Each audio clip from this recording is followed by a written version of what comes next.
Entendi.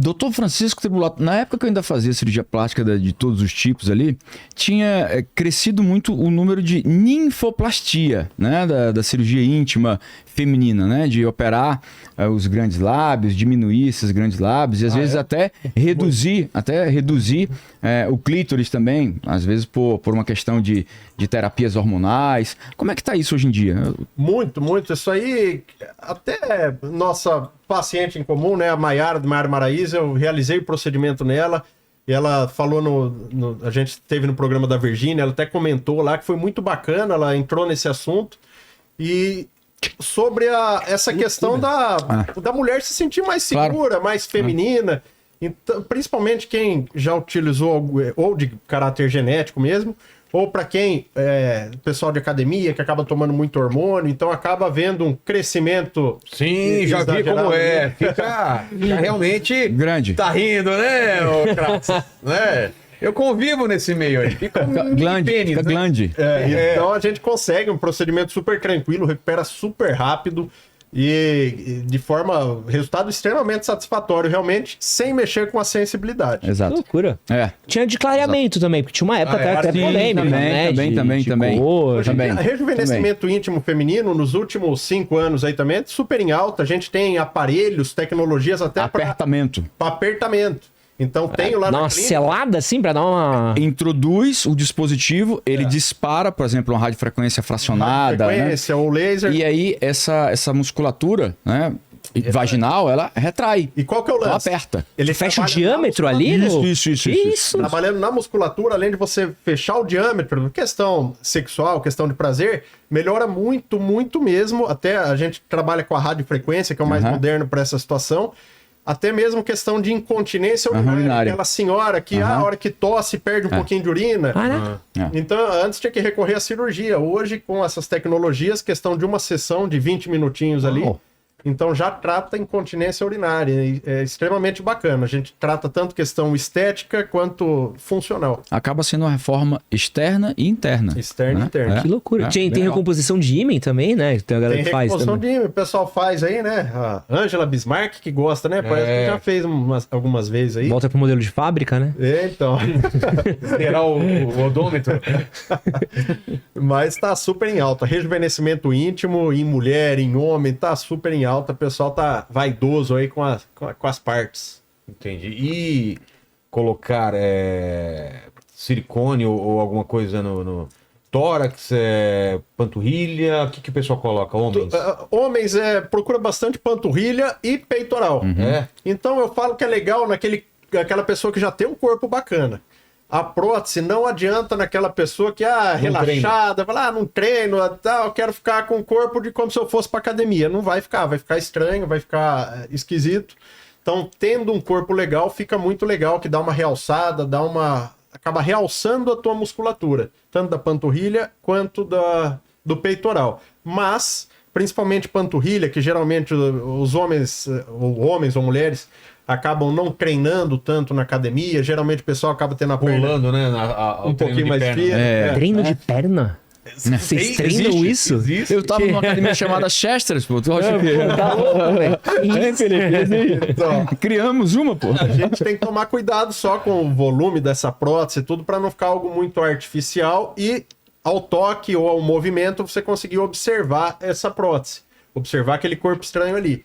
Então, tendo uma quantidade de tecido bacana para conseguir revestir essa prótese, fica muito bacana, tanto para peitoral quanto para panturrilha. Fica bem legal. E panturrilha é uma coisa que pega muito cara, né? Porque panturrilha não é uma coisa que você ganha fácil, né? Nossa. Você pode, mano, fazer... Eu estou há 45 anos tentando ganhar essa panturrilha e não consegui ainda. Só Mas sabe o que é 45 muito anos. bacana e super tranquilo também, que a gente hoje em dia realiza muito mais do que prótese. Preenchimento de peitoral em homem e fica fantástico.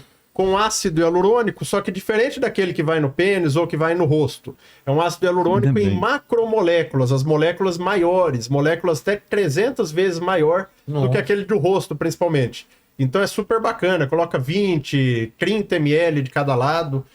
Mas ele espalha assim ou ele fica... Não, a gente delimita bem, acaba desenhando de acordo com cada estrutura de cada pessoa e o resultado é muito bacana. Esses dias mesmo recebi um paciente de Salvador que pegou o avião, veio, fez o procedimento e já foi embora no voo da tarde. Então, Ele algo já- que ele não já dá era pós forte? nenhum, já tinha uma estrutura legal, malhava sempre, tinha um abdômen bacana e queixava que não conseguia ganhar tanto volume ali no parte de cima, ali na questão do peitoral. E o procedimento é super tranquilo mesmo, recuperação super rápida, ninguém nem percebe o que você fez. Com uma microcânulazinha, semelhante àquela cânulazinha que faz preenchimento na face, a gente faz um orifício aqui na mama e injeta o produto, super tranquilo, sem pós nenhum e vida normal já no dia seguinte. Falando em mama, como é que tá essa tendência do explante, né? Da retirada de prótese de silicone.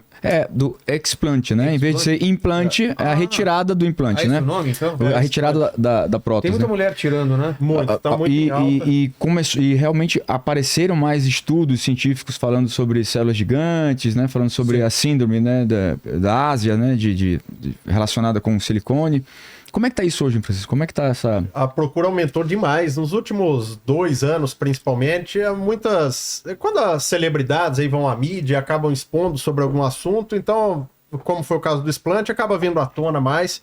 Diversos estudos, tem estudos já que comprovam que realmente o invólucro da prótese de mama pode acabar aumentando a chance aí de ter uma doença Autoimune, na mama. autoimune, uma né? reação autoimune e uma doença da mama, doença autoimune.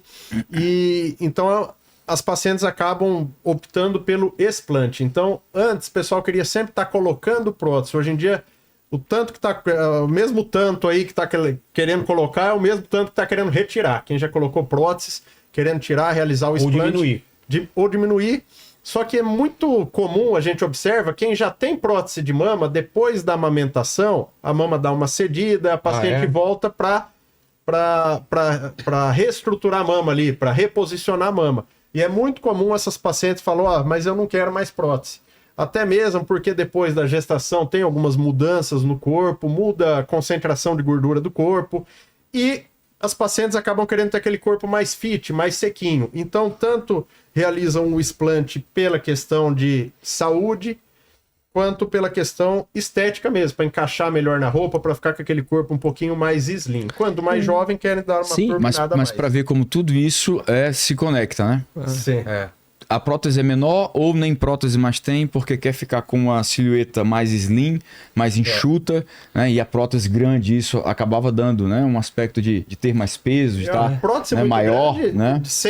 de roupa, muitas vezes engorda. né? Então, e pesa, né? Não, Engorda, pesa. E tem uma questão que você está falando que vem muito com uma polêmica que tem rolado nas redes sociais agora, que é essa questão do clean body clean, que é uma questão principalmente de mulher, que é a moda agora é não ter mais tatuagem. É? Então, isso daí é muito forte.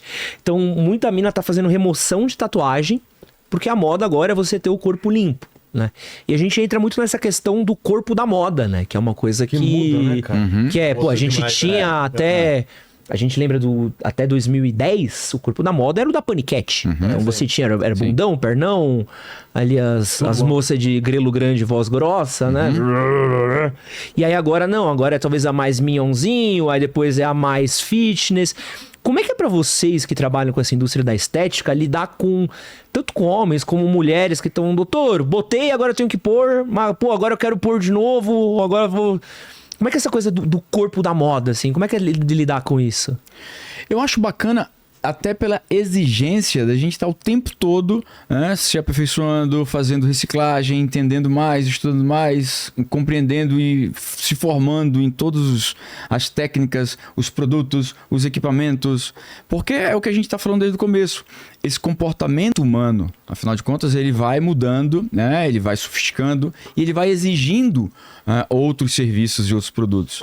Então isso eu vejo super positivo e também é uma forma de forçar com que o profissional ele esteja o tempo todo, ele tenha essa necessidade de entender o que está acontecendo, quais são as novidades, quais são os lançamentos. E aí, claro, a nossa principal função, né, como profissional da saúde, né, é educar, é orientar, é informar.